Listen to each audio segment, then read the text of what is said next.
The great courtyard of the palace had gone completely silent. No one moved, no one spoke. Guards who had trained their whole lives to stay expressionless stood with their mouths open. Officials who prided themselves on cold composure gripped their own sleeves without noticing. In the center of the yard, a young prince stood over a bar of iron loaded with more weight than any two men in the kingdom could lift together. His hands were torn open, raw and bleeding, wrapped only loosely in cloth that had already turned red. Sweat ran down his back in sheets. His breath came in short, controlled bursts, like a man who had trained his whole life for this single moment. The king sat above the courtyard, on a raised platform meant for ceremonies, not for spectacles like this. His face showed something rare for a ruler who had seen war, famine, and betrayal. It showed disbelief. Beside him, the crown prince did not smile, but something in his eyes had changed.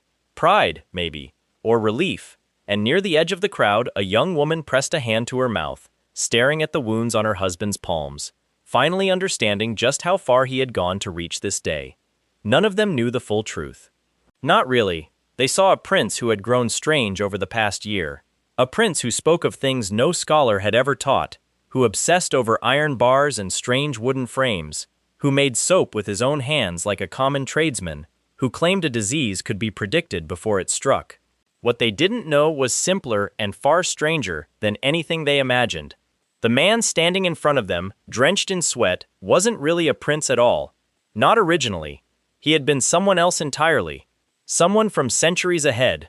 A world with electric lights, and gyms full of machines, and medicine that could look inside a body without ever cutting it open. To reach this single afternoon, that man's memories had traveled backward through time itself, landing inside the body of a Joseon prince who should have had no interest whatsoever in muscles, or nutrition, or science. To understand how a modern bodybuilding coach ended up bleeding in front of a Joseon court, lifting weights no one in this era had ever seen, we have to go back. Back to an ordinary night, in an ordinary apartment, far from any palace. He had been tired that night. Just tired, the way anyone gets tired after a long day of work. He ran a small gym. He coached amateur lifters and gave nutrition advice to people trying to lose weight or build muscle. It wasn't glamorous work, but he loved it. He fell asleep on his couch with the television still playing in the background. He never woke up in that apartment again. Instead, he opened his eyes to wooden beams above him, carved with patterns he didn't recognize. The air smelled like smoke and old paper. Someone nearby was speaking in a formal, old-fashioned way he had only ever heard in historical dramas. His first thought was that he was dreaming. His second thought, when he tried to sit up and felt a body that wasn't his own, thin and weak where his had been thick with muscle, was closer to panic. Servants rushed toward him the moment he stirred. They bowed. They called him by a title he didn't recognize. "Grand Prince," they said, again and bowing lower each time. He didn't understand at first. He assumed it was some elaborate prank or a fever dream brought on by exhaustion. But as hours passed, and the details refused to fade the way dreams usually do, a colder realization settled over him.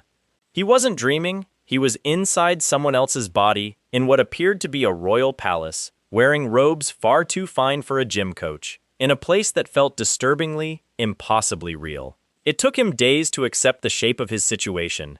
He had somehow been placed into the body of a Joseon prince, a member of the royal family, son to a king he vaguely recognized from old textbooks and dramas, King Sejong.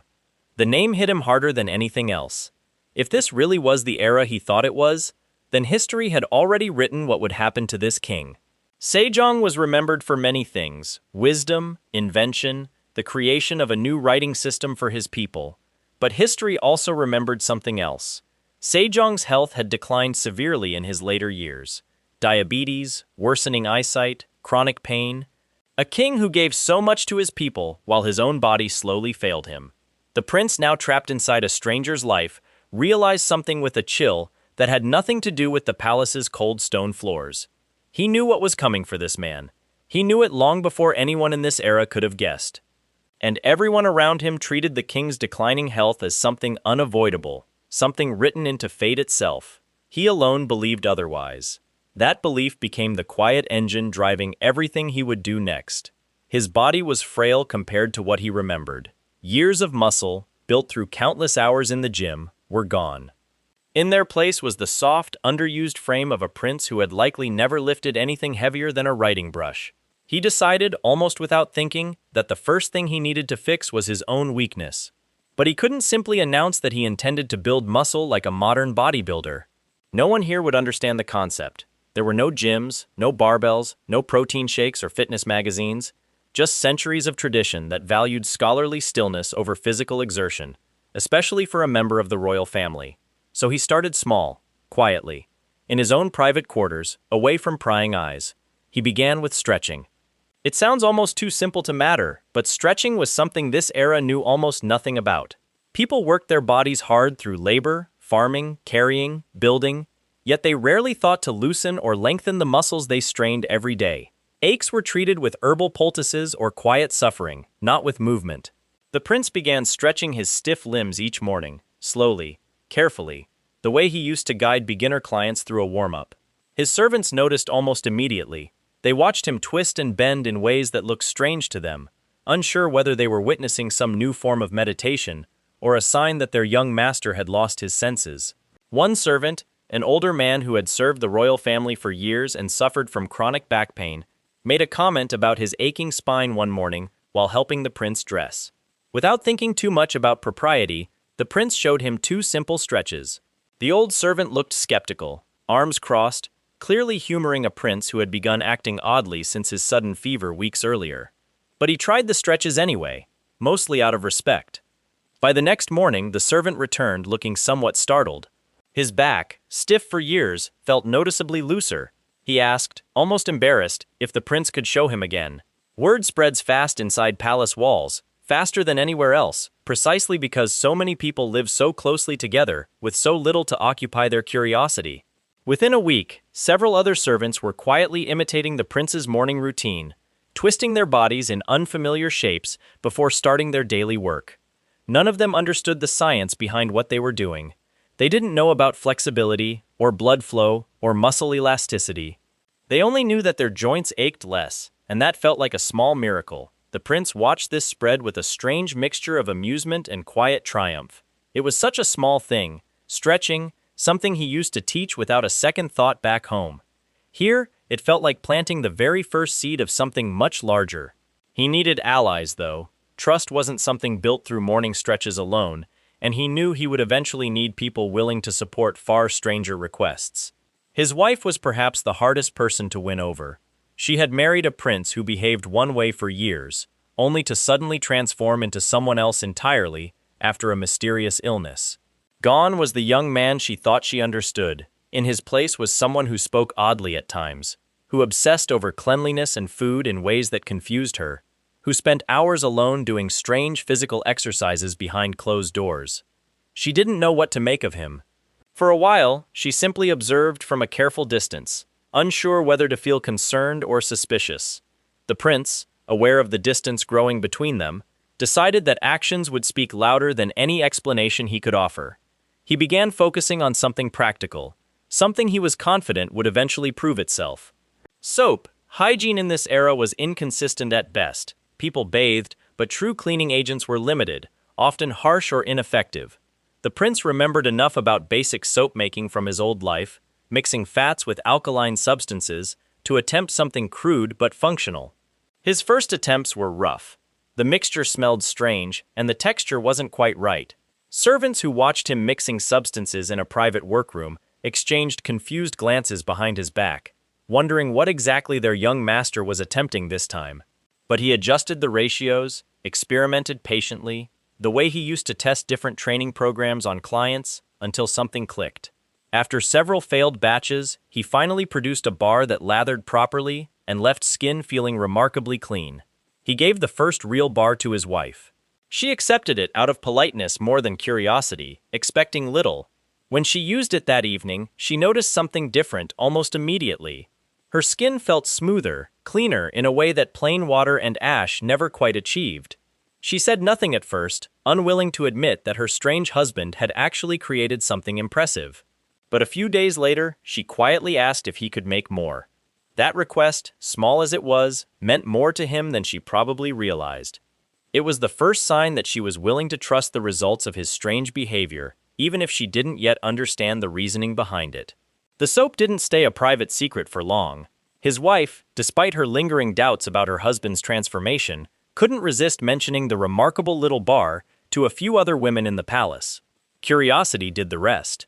Within weeks, several noblewomen were quietly requesting soap from the prince's household, intrigued by whispers of skin that felt cleaner than anything they had tried before. Success brought attention, though, and not all of it welcome.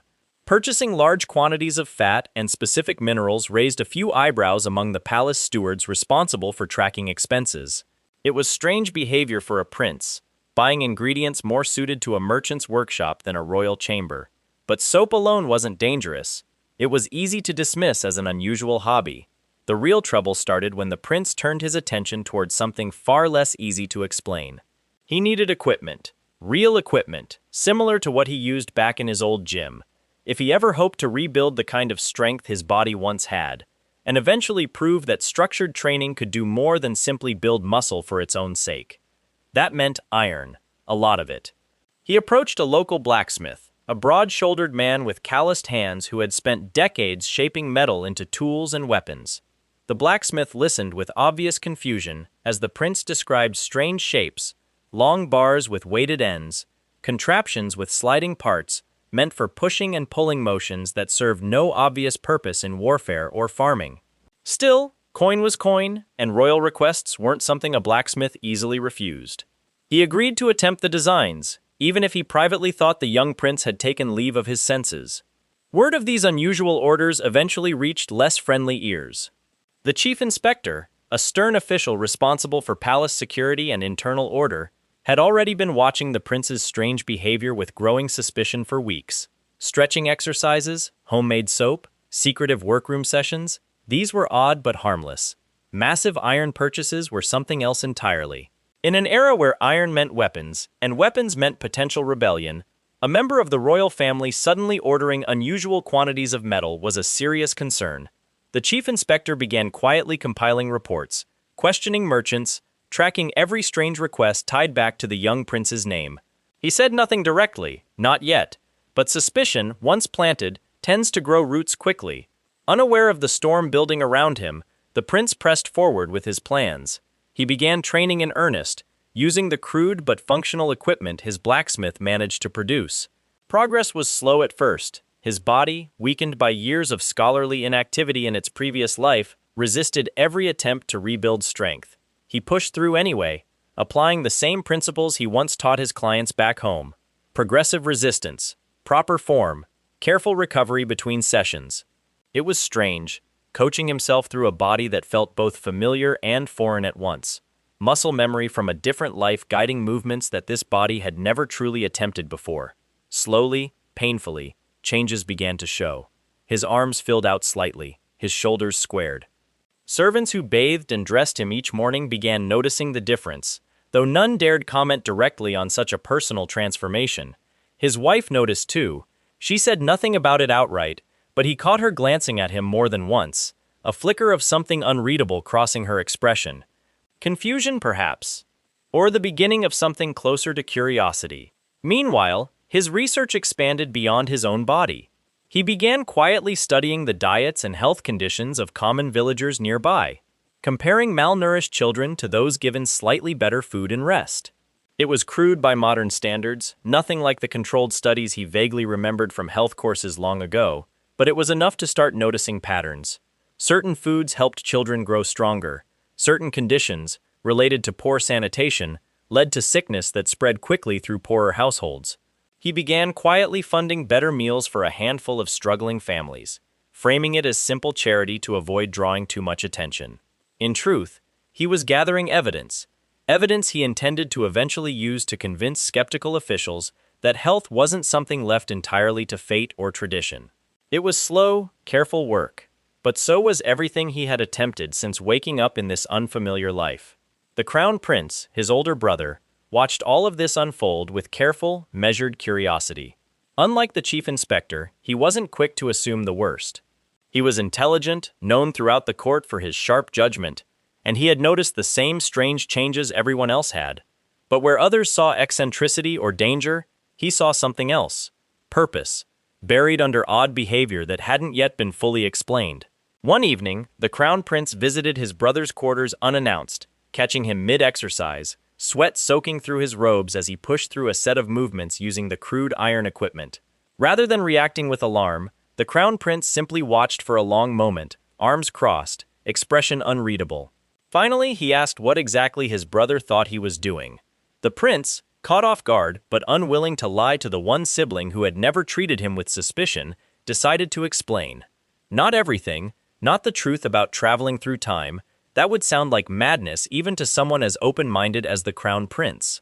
But enough. He spoke of strengthening the body deliberately, of exercises designed to build muscle and endurance, of how such strength could improve health, prevent sickness, even extend a person's life.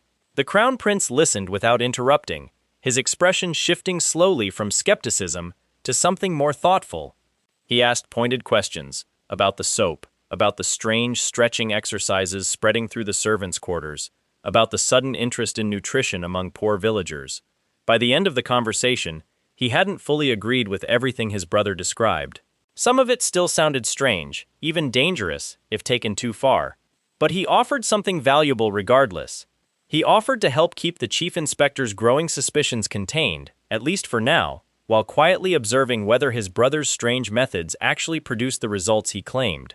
It was the first real crack in the wall of doubt surrounding the prince's transformation. A brother willing to withhold judgment long enough to see the truth for himself. The prince knew, though, that patience from the Crown Prince wouldn't last forever. Eventually, he would need more than promising results in private.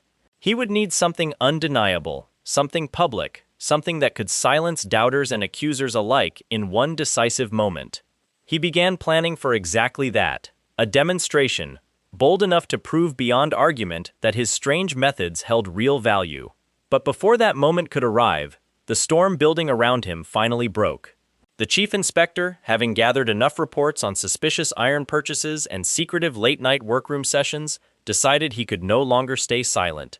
He brought his concerns directly to the royal court, framing the prince's behavior as evidence of a hidden agenda, perhaps even preparation for rebellion against the throne itself. The accusation landed like a blade dropped onto stone, sharp and impossible to ignore. Officials who had previously only whispered about the prince's strange habits now openly speculated about his intentions. Some recalled the massive quantities of iron. Others brought up his secretive nature, the odd hours he kept, the unusual requests made to merchants and blacksmiths alike. The prince, summoned before members of the court to answer these accusations, felt something he hadn't experienced since waking up in this unfamiliar life. Genuine fear, rebellion against the throne wasn't a matter treated lightly. If the court believed even a fraction of what the chief inspector suggested, the consequences could be severe, for himself and possibly for those connected to him. Standing before a room full of stern, doubtful faces, he understood that stretching exercises and soap alone wouldn't be enough to save him this time. He needed proof, real, undeniable proof that everything he had built these past months served a purpose far removed from rebellion or deceit. He requested time, not much, just enough to demonstrate exactly what his strange equipment was truly meant for. The Crown Prince, true to the quiet trust building between them, spoke in his defense, urging the court to allow a public demonstration before rushing toward punishment. It was a request that carried weight, given the Crown Prince's own reputation for careful judgment. Reluctantly, the court agreed. A demonstration would be held, publicly, before officials, before the chief inspector himself, and eventually, before the king. Failure wasn't an option he allowed himself to consider. He returned to his quarters that night, with a mixture of dread and determination settling into his chest. Months of quiet training, of careful diet, of pushing a weakened body towards strength it had never known, all of it would be tested in a single public moment. His wife found him sitting alone later that evening, staring at his own hands, calloused now in ways they hadn't been when she first married him. For the first time since his strange transformation began, she asked him directly what exactly he was trying to prove. He looked at her for a long moment, weighing how much truth he could offer without sounding as though his mind had genuinely broken. He told her, simply, that he was trying to save people, starting with his father, and that everything strange he had done these past months, the soap, the stretching, the iron equipment, all of it existed for that single purpose. She didn't fully understand How could she? But something in the quiet certainty of his voice reached her in a way his previous odd behavior never had. She didn't offer reassurance, not yet, but she didn't turn away from him either. That was enough, for now. The night before the demonstration, the prince trained one final time, pushing his body through the same movements he had repeated countless times over recent months. His hands, already calloused and scarred from gripping rough iron day after day, ached with familiar strain. He thought, briefly, about his old life. A gym filled with modern equipment, clients who trusted his guidance, a world where his knowledge was simply expected, rather than treated as some strange, suspicious anomaly. That world felt impossibly distant now. Whether he would ever see it again remained uncertain. But standing here, preparing to prove himself before a court ready to condemn him, he realized something had shifted inside him. This life, strange and difficult as it was, had become something worth fighting for. Tomorrow, in front of officials who suspected him of treason, in front of a father whose declining health he alone understood, he would lift more weight than anyone in this era believed possible. Tomorrow would decide whether he was remembered as a traitor or as something else entirely. He closed his eyes that night, uncertain which outcome awaited him. But for the first time since waking up centuries out of place, he felt something closer to purpose than fear. Whatever tomorrow brought, he intended to meet it standing. Morning arrived with a pale gray sky, the kind that promised rain but held it back just long enough to matter. The courtyard where the demonstration would take place had been swept clean overnight. Benches arranged for officials who wanted a clear view of whatever spectacle awaited them. The prince arrived early, dressed simply, sleeves already rolled to his forearms. His equipment sat waiting under a cloth cover, hidden from curious eyes until the right moment. Officials filed in slowly, murmuring among themselves. Some wore expressions of open skepticism. Others seemed merely curious, unsure what to expect from a prince who had spent months building a reputation for eccentric behavior. The chief inspector arrived last, walking with the deliberate slowness of a man who believed he already knew how this would end. He took his seat near the front, arms folded, eyes narrowed with quiet certainty. The crown prince sat beside him, expression calm, giving away nothing. Word had spread that the king himself might attend, though few expected him to bother with what many assumed would be a brief embarrassment for the royal family. Still, a small platform had been prepared, just in case. The prince pulled the cloth away from his equipment, revealing the iron bar and weighted discs the blacksmith had shaped over the past several months. Murmurs rippled through the gathered officials. To them, it looked crude, almost primitive, nothing like the elegant tools of scholarship or war they understood. One official leaned toward another and asked, loud enough to carry, whether this was truly what all the fuss over stolen iron amounted to. The prince said nothing yet. He simply began. He started with movements meant to warm his body, the same stretches that had already spread quietly through the servants' quarters. A few officials recognized the motions, having heard rumors of the strange morning routines among palace staff. Recognition flickered across some faces, uncertain whether that counted for or against him. Then he approached the bar itself. He had spent months building toward this weight, carefully, deliberately, the way any serious lifter builds strength over time, rather than rushing toward failure. What he lifted that morning wasn't the heaviest weight he could manage.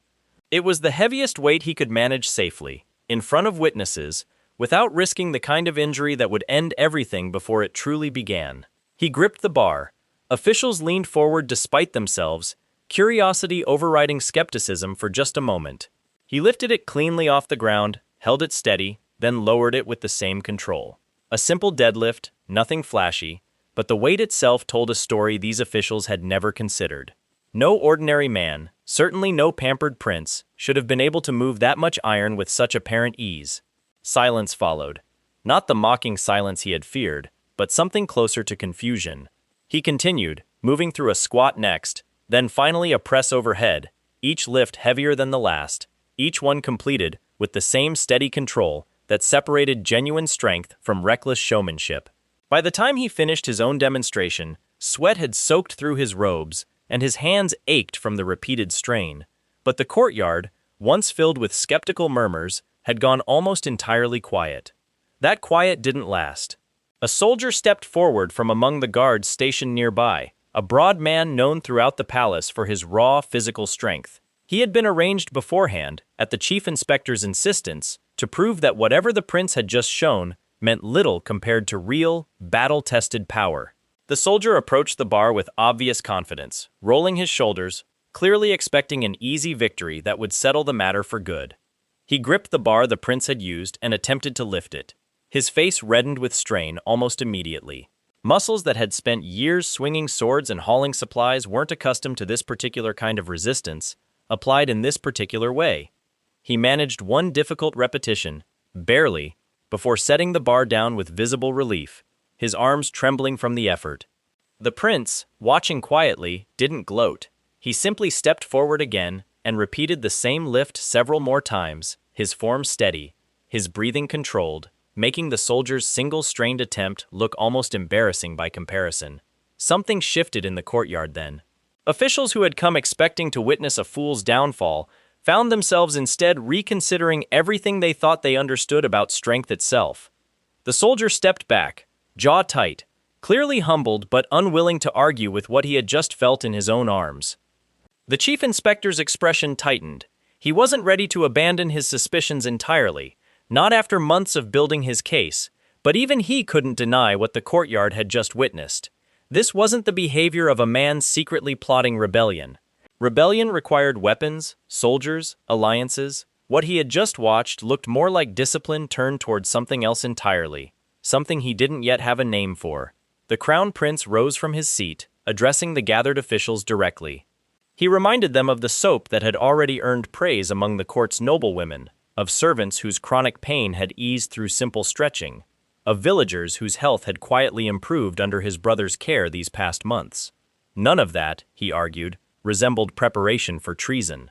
It resembled something closer to devotion, applied in unconventional ways.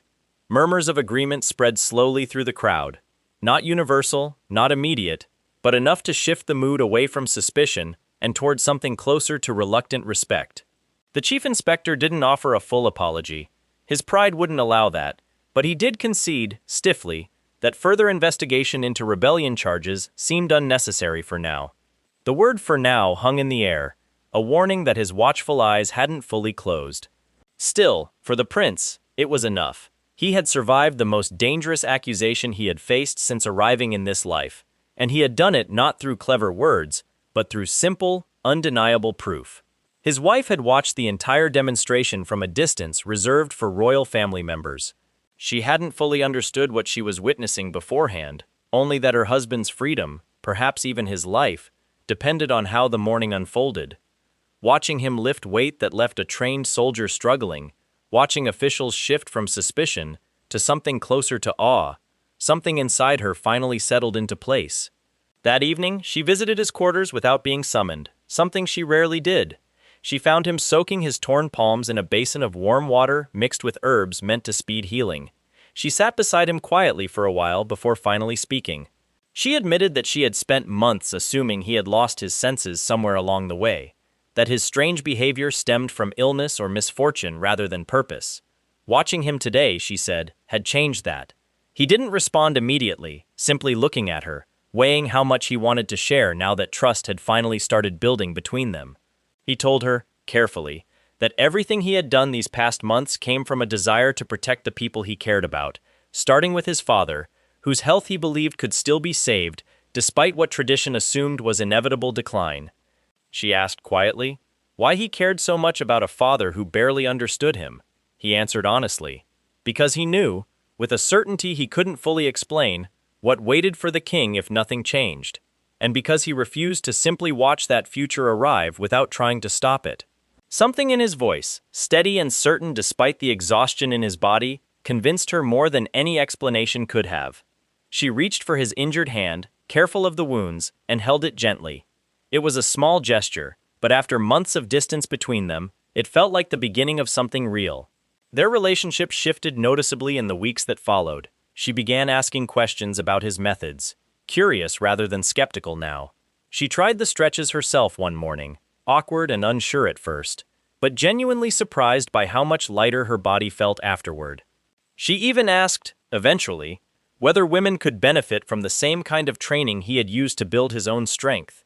He explained carefully that they could, that strength wasn't something reserved only for soldiers or men, that a stronger body supported better health regardless of who carried it. She didn't dive into anything as intense as his own regimen, but she began incorporating simple movements into her daily routine, motivated less by vanity and more by genuine curiosity about what her husband had discovered. Their bond deepened in quieter ways too. Shared meals lasted longer, conversation flowing more naturally than it had in months. She began confiding in him about small worries, palace politics, tensions among the noblewomen, concerns about his father's health that she had noticed but never mentioned before out of uncertainty whether he would care. He listened patiently, grateful for a connection he hadn't expected to find so meaningfully in this unfamiliar life. Several weeks after the demonstration, she came to him one evening with news that changed everything between them once again. She was pregnant. The prince sat in stunned silence for a long moment, processing the weight of what she had just told him. He had spent months focused on saving his father, on proving his methods, on rebuilding a body and reputation nearly from nothing. In all that focus, he hadn't considered how quickly this new life might expand beyond just himself. A child, his child, born into a world centuries removed from anything he once knew. He felt something shift inside him, a permanence settling into place that hadn't fully existed before.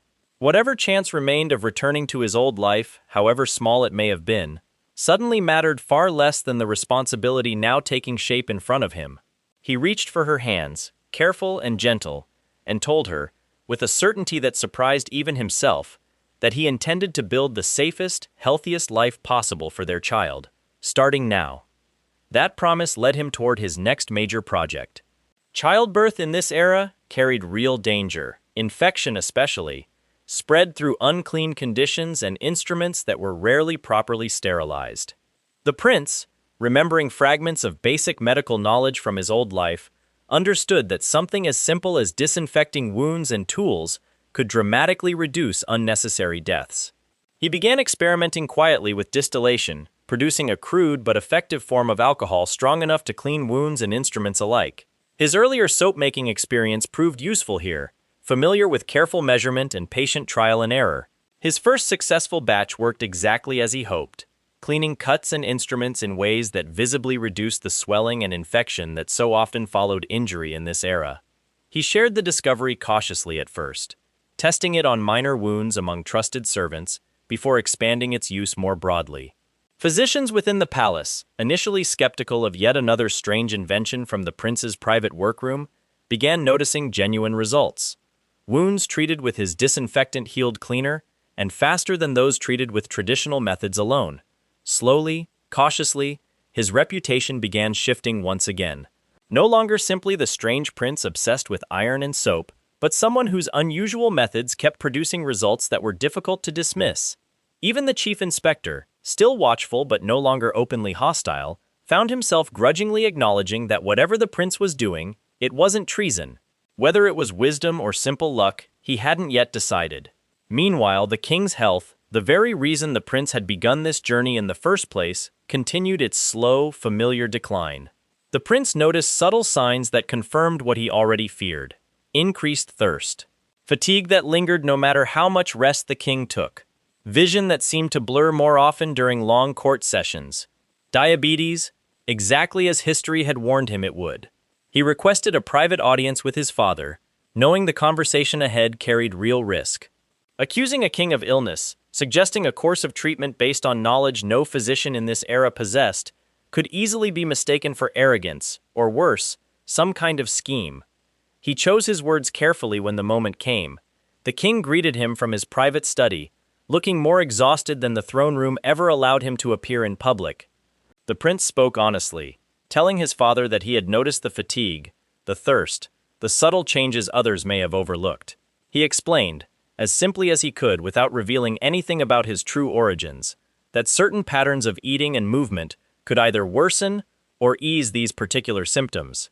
The king listened with guarded curiosity, his advisors having already informed him of his son's growing reputation for unconventional but occasionally effective ideas. Still, suggesting that a king required a controlled diet, structured exercise, careful monitoring of symptoms, most physicians dismissed as simple exhaustion, was an enormous risk. If the prince was wrong, the consequences could be severe. both for his reputation and potentially for his safety.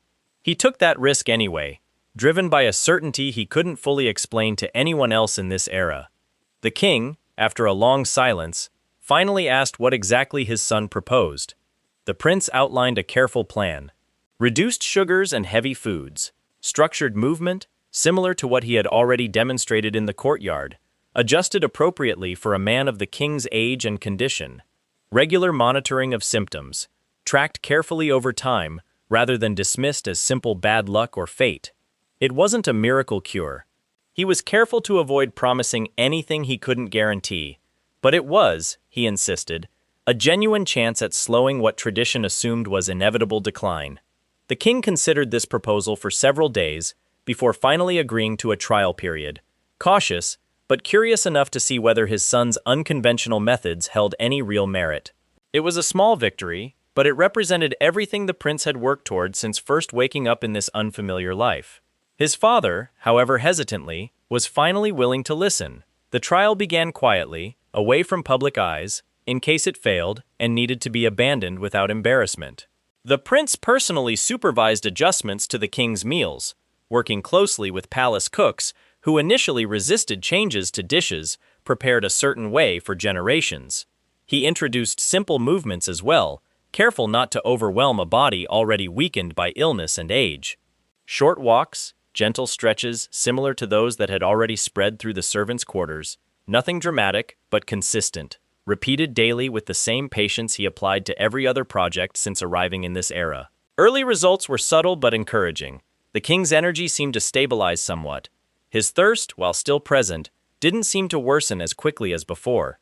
Small changes, but meaningful ones, especially for a condition history had already written off as unavoidable.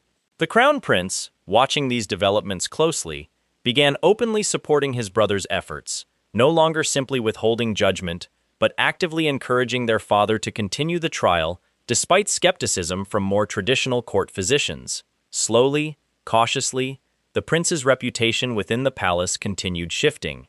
From reckless eccentric to inventor, from suspected traitor to devoted son fighting quietly for his father's health. It wasn't a complete transformation, not yet.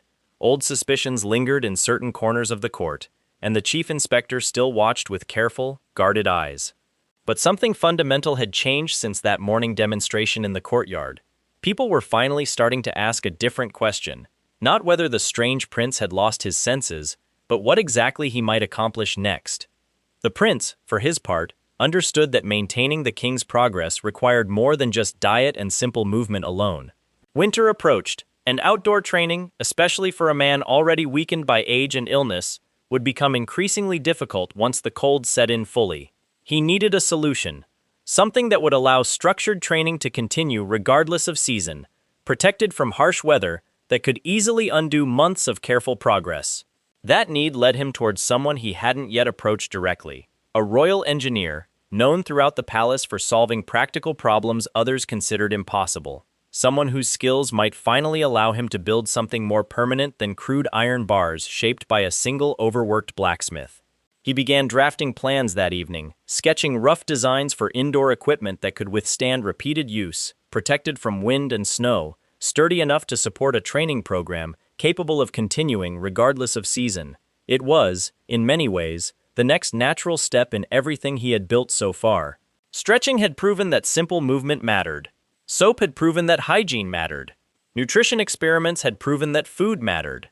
Now came the challenge of building infrastructure sturdy enough to support all of it, permanently, regardless of whatever winter or doubt still lay ahead.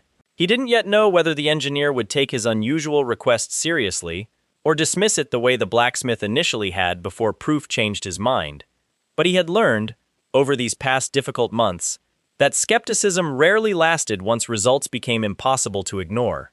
Whatever challenges winter and lingering suspicion still held, he intended to meet them the same way he had met everything else since waking up in this unfamiliar life. With patience, with proof, and with a quiet, unshakable determination to change a history he alone understood was never truly set in stone. Winter's early chill had already begun creeping into the palace corridors by the time the prince approached the man he needed most for his next project. The royal engineer was known throughout the court for a particular reputation, brilliant, but notoriously difficult to impress. He had spent decades solving practical problems for the kingdom: water systems, structural repairs, mechanisms for palace ceremonies that required precise timing and balance. He didn't tolerate wasted effort, and he certainly didn't tolerate requests that sounded more like fantasy than function. The prince arranged a private meeting, choosing his words carefully beforehand, aware that this man wouldn't simply take royal status as reason enough to abandon his skepticism. He explained his need plainly: an enclosed space, sturdy enough to withstand repeated physical strain, designed specifically to house equipment meant for structured exercise regardless of weather outside. Reinforced flooring, proper ventilation, mounting points strong enough to support iron weight without shifting or cracking under repeated use. The engineer listened with the same unreadable expression he offered most requests, occasionally asking pointed questions about load-bearing weight, dimensions, expected frequency of use. He didn't immediately dismiss the idea, but he didn't offer easy agreement either. He asked, bluntly, why a prince needed something so elaborate simply to lift iron bars. The prince considered his answer carefully. He could have simply invoked his royal authority, insisted the engineer complete the task without further explanation. But he had learned, through months of slowly building trust across the palace, that genuine belief mattered more than forced obedience. So instead, he offered proof. He invited the engineer to witness his training directly. The same iron bar and simple discs he had used during the courtyard demonstration, still kept in his private quarters. He walked the engineer through the mechanics of his exercises, explaining, in simple terms, how consistent resistance built strength gradually over time, how joints and connective tissue adapted through careful, repeated strain rather than sudden reckless effort. The engineer watched quietly, arms crossed, clearly unconvinced at first. But something shifted as the prince continued his set, controlled and steady despite the obvious physical difficulty. Finally, the engineer asked a question that surprised the prince slightly. He wanted to know how such equipment might benefit ordinary soldiers, not just a prince seeking to fulfill some personal obsession.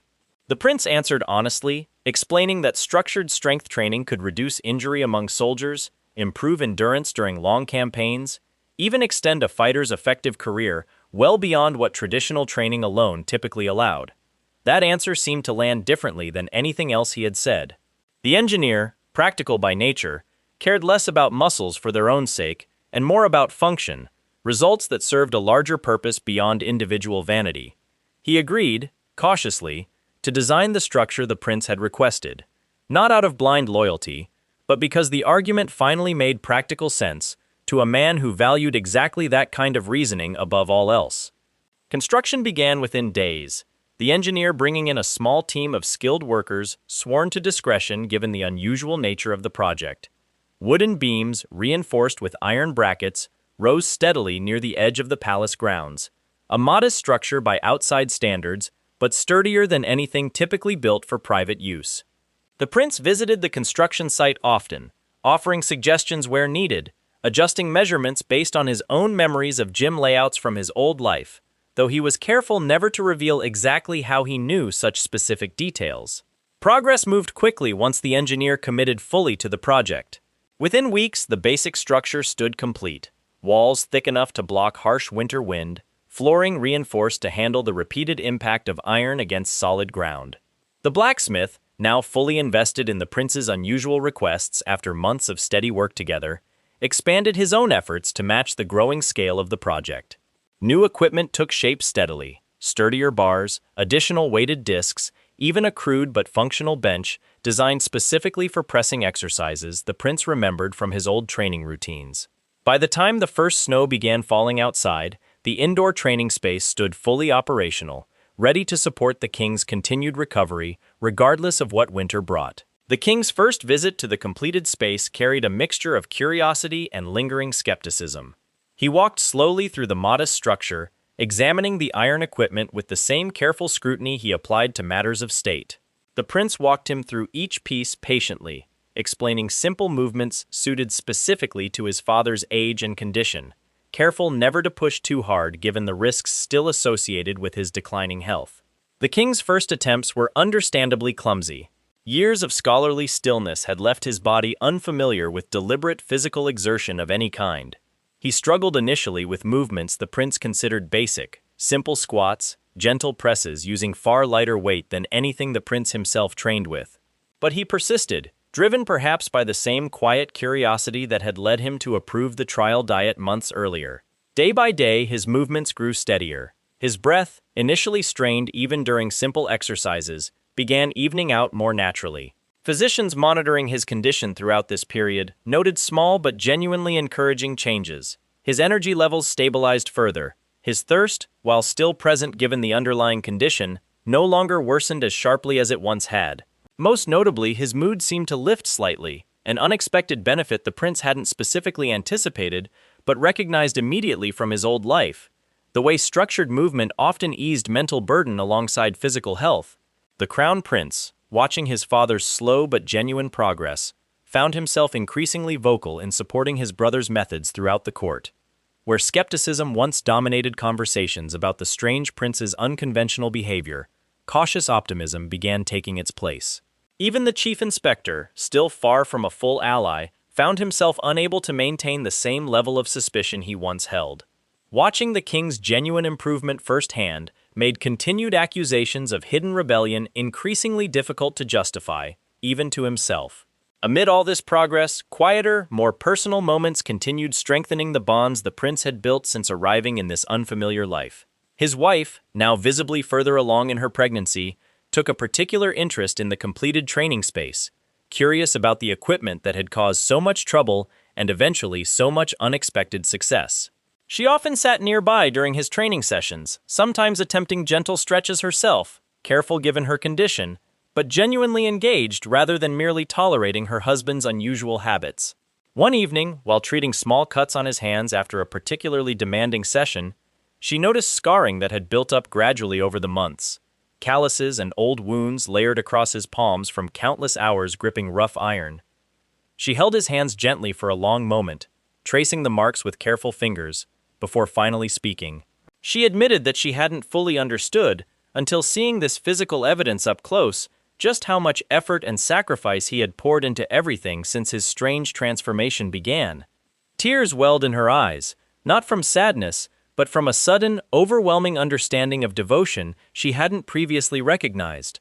She realized, watching the marks on his hands, that every strange habit, every confusing request, every late night spent in private workrooms had been driven by genuine love for his family, expressed in ways she simply hadn't understood before. He didn't have words prepared for that particular moment. He simply held her hands back, quiet reassurance passing between them, without needing further explanation. Their bond, already strengthening steadily since the courtyard demonstration, deepened further after that quiet evening. She began openly supporting his continued efforts, no longer simply tolerating his strange behavior, but genuinely believing in its purpose. The Crown Prince, too, continued strengthening his role as the prince's strongest ally within the court. Beyond simply defending his brother's reputation, he began actively seeking ways to expand the reach of his brother's methods, suggesting that structured training might benefit soldiers preparing for border defense, that improved hygiene practices might reduce illness spreading through crowded barracks during difficult winters. The prince welcomed this expansion cautiously, aware that scaling his methods beyond the palace carried its own risks and challenges. But he also recognized the opportunity such support represented, a chance to influence far more than just his immediate family, potentially reshaping health and strength practices across the wider kingdom over time. Still, he remained focused primarily on his father's continued recovery, unwilling to lose sight of the original purpose that had driven him since first waking up centuries out of place. The king, meanwhile, continued surprising everyone around him with his growing commitment to this unconventional treatment. What began as cautious, skeptical trial slowly transformed into genuine dedication.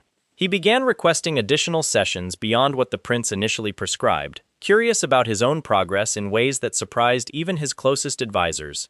During one training session, the king paused mid-exercise, breathing steadily despite the physical exertion, and asked his son directly how he had come to understand so much about strength and health that no physician in the kingdom seemed to know. It was a question the prince had anticipated eventually, though he still hadn't decided exactly how much truth he was prepared to share.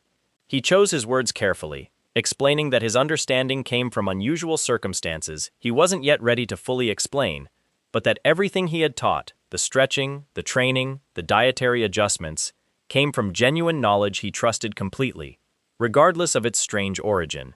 The king studied him for a long moment, clearly curious but unwilling to push further given his son's obvious reluctance.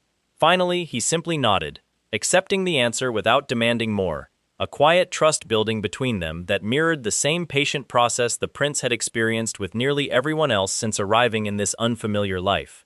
That trust culminated, weeks later, in a moment the prince had specifically been working toward since those very first stretching exercises spread quietly through the servants' quarters.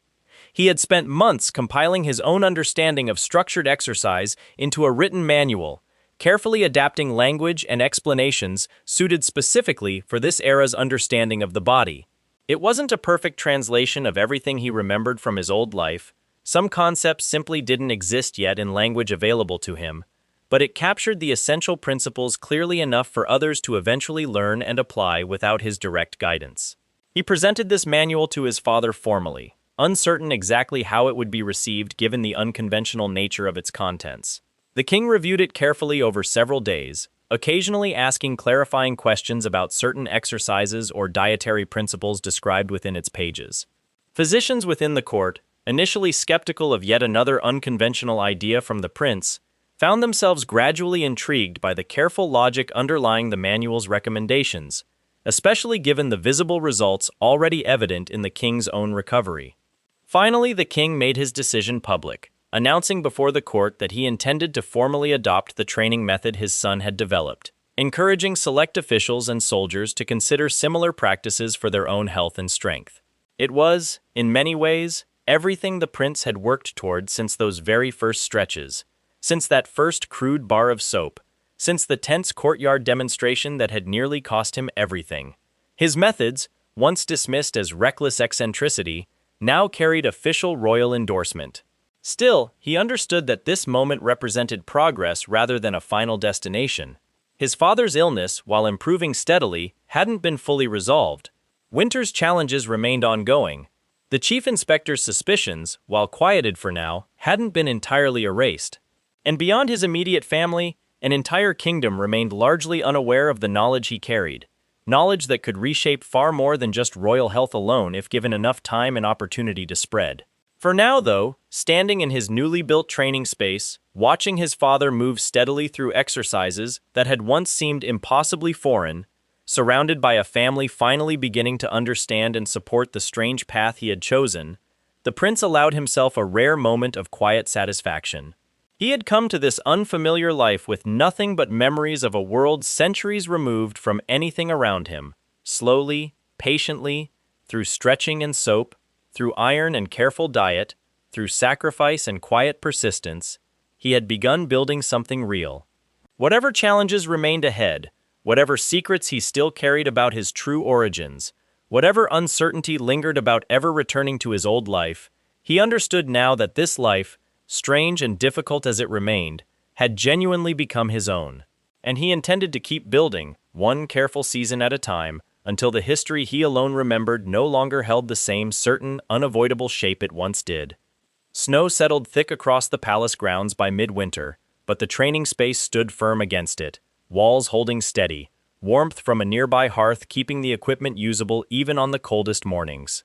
What had started as one man's private obsession now drew a small, steady stream of visitors curious to see for themselves what all the quiet rumors described. Soldiers came first. The same broad-shouldered man who had struggled with a single repetition during the courtyard demonstration returned one afternoon, this time without the crowd, without the pressure of proving anything to anyone but himself. He asked, somewhat stiffly, whether the prince would consider teaching him properly. The prince agreed without hesitation. He recognized something familiar in the soldier's posture, the same quiet determination he used to see in beginner clients back in his old gym. People who arrived humbled by a first failure and returned anyway, hungry to understand what they had done wrong. He started the soldier on lighter work than pride probably wanted, explaining patiently that strength built through careful progression outlasted strength chased through short bursts of ego. The soldier listened, adjusting his grip, his stance, learning to control a movement rather than simply muscle through it. Within a month, his lifts had improved considerably. More importantly, he stopped complaining about the persistent shoulder pain that had plagued him for years, a problem the prince addressed through targeted stretching and gradual strengthening, rather than the herbal poultices he had relied on previously. Word spread through the barracks the way it always seemed to spread inside the palace, quietly at first, then all at once. Other soldiers began requesting similar guidance, curious whether the same methods that humbled their strongest colleague might genuinely improve their own performance. The prince couldn't personally train every soldier who expressed interest. His responsibilities to his father and his own growing family left limited time for anything beyond a handful of dedicated students. So he did what had worked before. He wrote things down. He expanded his original manual, adding sections specifically suited to soldiers, exercises designed to build the kind of functional strength useful in combat, rather than simple aesthetic bulk. He included notes on recovery, on avoiding injury through overtraining, concepts that sounded almost revolutionary to men accustomed to pushing through pain as a matter of discipline rather than a warning sign worth respecting. The royal engineer, still quietly proud of the training structure he had helped design, suggested building a second, larger space near the barracks themselves, allowing soldiers broader access without requiring them to travel toward the palace's private grounds each time. The prince agreed, recognizing the opportunity to extend his influence beyond the immediate royal family without personally overseeing every detail. The crown prince helped secure the necessary resources, framing the project to skeptical officials as a practical investment in military readiness rather than simply another strange indulgence tied to his brother's reputation. Construction moved quickly, given the newfound cooperation between blacksmith, engineer, and increasingly convinced officials. By the depth of winter, a second training space stood ready near the barracks, smaller than the original but sturdy enough to support a growing number of soldiers eager to test methods that had already proven themselves twice over, once in the courtyard and again through the king's own visible recovery. Villagers, too, began benefiting from the prince's quieter, ongoing research. The nutrition experiments he had started months earlier, funding better meals for a handful of struggling families, had expanded gradually as results became harder to ignore. Children who received consistent, balanced meals grew visibly stronger and fell ill less often than their neighbors, a pattern simple enough for even skeptical village elders to notice over time. The prince began sharing basic principles more broadly, careful not to overwhelm villagers with concepts that required explanations he wasn't yet prepared to offer. Simple guidance, really. Certain foods mattered more than others for growing children. Clean water and basic hygiene, aided by his now widely available soap, reduced sickness significantly compared to previous years. None of this transformed the kingdom overnight.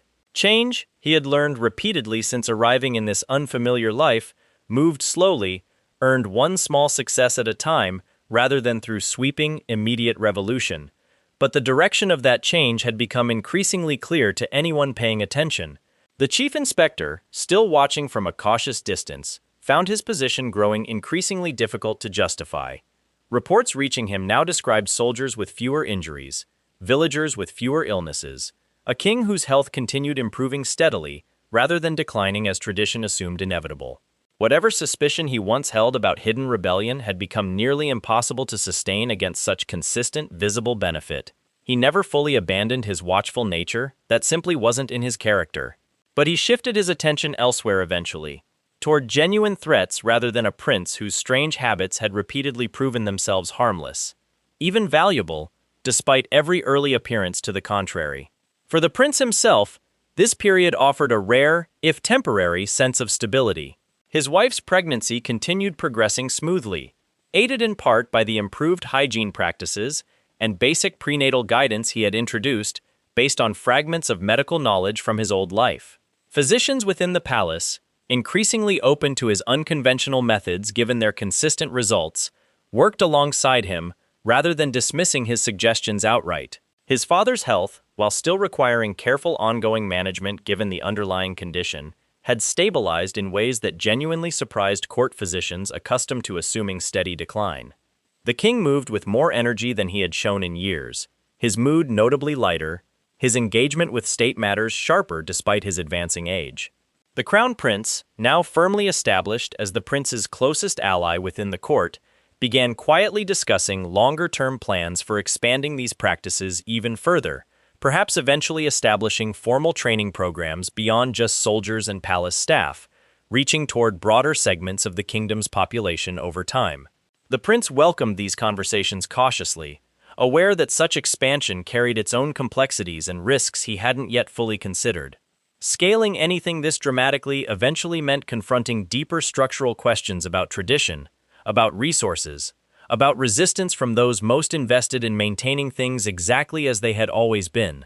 But for now, standing in his expanded training space, watching soldiers work through exercises he had once taught in a completely different world, watching his father move with renewed strength through a routine designed specifically to save his life, watching his wife's belly grow steadily rounder with a child who would never know any other home besides this one, he allowed himself to feel something he hadn't experienced since first waking up centuries out of place. Something close to belonging. He still carried memories of his old life, quiet moments they surfaced unexpectedly, the smell of chalk dust in a modern gym, the particular hum of fluorescent lighting, faces of clients he would never see again. Those memories hadn't faded entirely, and he doubted they ever fully would. But increasingly, this life, strange and difficult as it had been to build, felt less like something imposed on him and more like something genuinely his own. Every stretch that eased a servant's aching back, every bar of soap that cleaned skin better than anything available before, every careful lift that built strength where weakness once stood, all of it represented choices he had made deliberately, purposefully, rather than circumstances simply forced upon him. Late one evening, working alone in his private quarters on further additions to his growing manual, he paused to look out at snow falling steadily across the palace grounds. Somewhere beyond those walls, an entire kingdom continued moving through its slow, ordinary rhythms, unaware that a single transplanted mind had already begun quietly reshaping pieces of its future. His father's illness hadn't been fully defeated, not yet. The chief inspector's suspicions hadn't been entirely erased, and countless challenges remained ahead, expanding his methods further, protecting his growing family, navigating a political landscape that remained as complicated and unpredictable as ever despite recent progress. But he had proven, repeatedly, that patience and persistence could overcome doubt. That knowledge, applied carefully and demonstrated honestly, eventually earned trust even from the most skeptical observers. Whatever came next, whatever new inventions or challenges awaited him as winter eventually gave way to spring, he intended to meet them the same way he had met everything since that first disorienting morning, inside an unfamiliar body, wearing robes far too fine for a gym coach who once thought his greatest challenge was convincing clients to stick with their diet plans. He thought, briefly, of the child soon to arrive, of the world they would grow up in, shaped in small but meaningful ways by knowledge that shouldn't have existed yet in this era. He wondered what kind of kingdom this child might inherit, if he continued pushing forward with the same careful determination that had carried him this far already. Whatever answer awaited that question, he understood clearly now that he alone carried the responsibility to keep building toward it. One careful season, one earned success, one hard-fought demonstration at a time. Outside his window, snow continued falling silently across grounds that had witnessed his transformation from suspected traitor to trusted innovator, from frightened stranger to devoted son and husband, from a modern man displaced by circumstances he still didn't fully understand, into someone this era had slowly, reluctantly, then genuinely come to need. Spring would bring new challenges soon enough. For tonight, though, he allowed himself simply to sit with the quiet satisfaction of everything he had already built, and the knowledge that whatever history had once written for this kingdom, he now held real power to change it.